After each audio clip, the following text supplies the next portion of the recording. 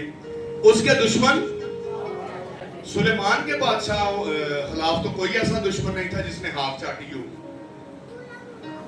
نہ رہبام کا کوئی ایسا دشمن ہمیں پوری بائبل میں ایسے کانٹیکسٹ میں ملتا ہے جس نے ہاک چاٹی ہو. کس کا دشمن ہے جس نے ہاک چاٹی ہے؟ یسوع مسیح کا دشمن تھا. خدا نے سزا دے دی کہ تو عمر بھر کتنے چلے گا؟ پیٹ کے بعد چلے گا, اور تھوڑا جا اونچی, اور تو کیا کرے گا؟ ہاک چاٹے گا. اور زبور 72 یہ بتاتا ہے اس کے دشمن ہاک چاٹیں گے.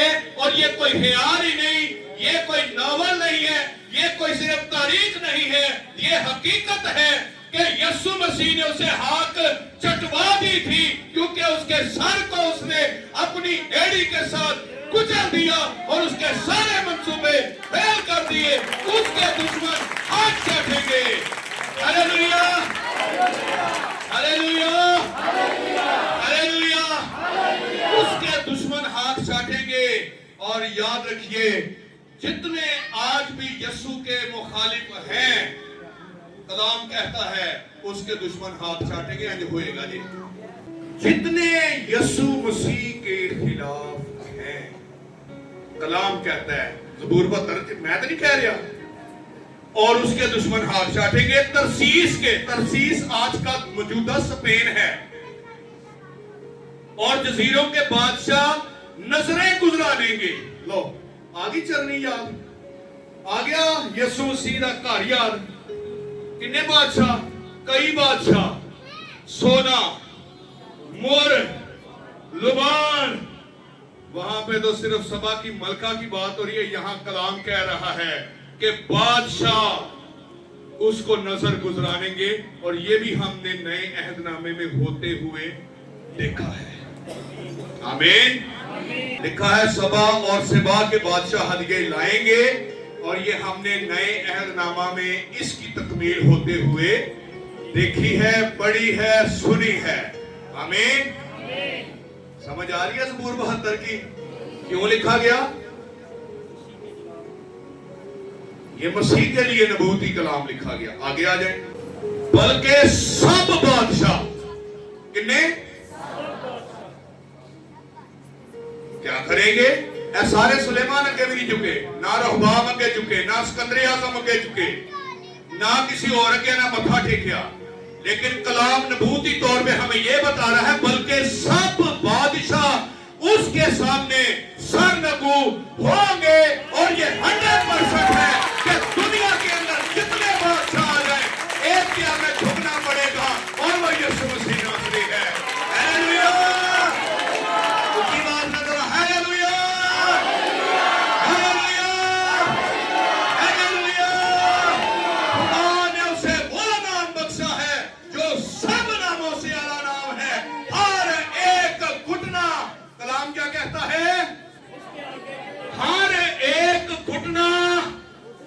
اس کے آگے جھکے گا.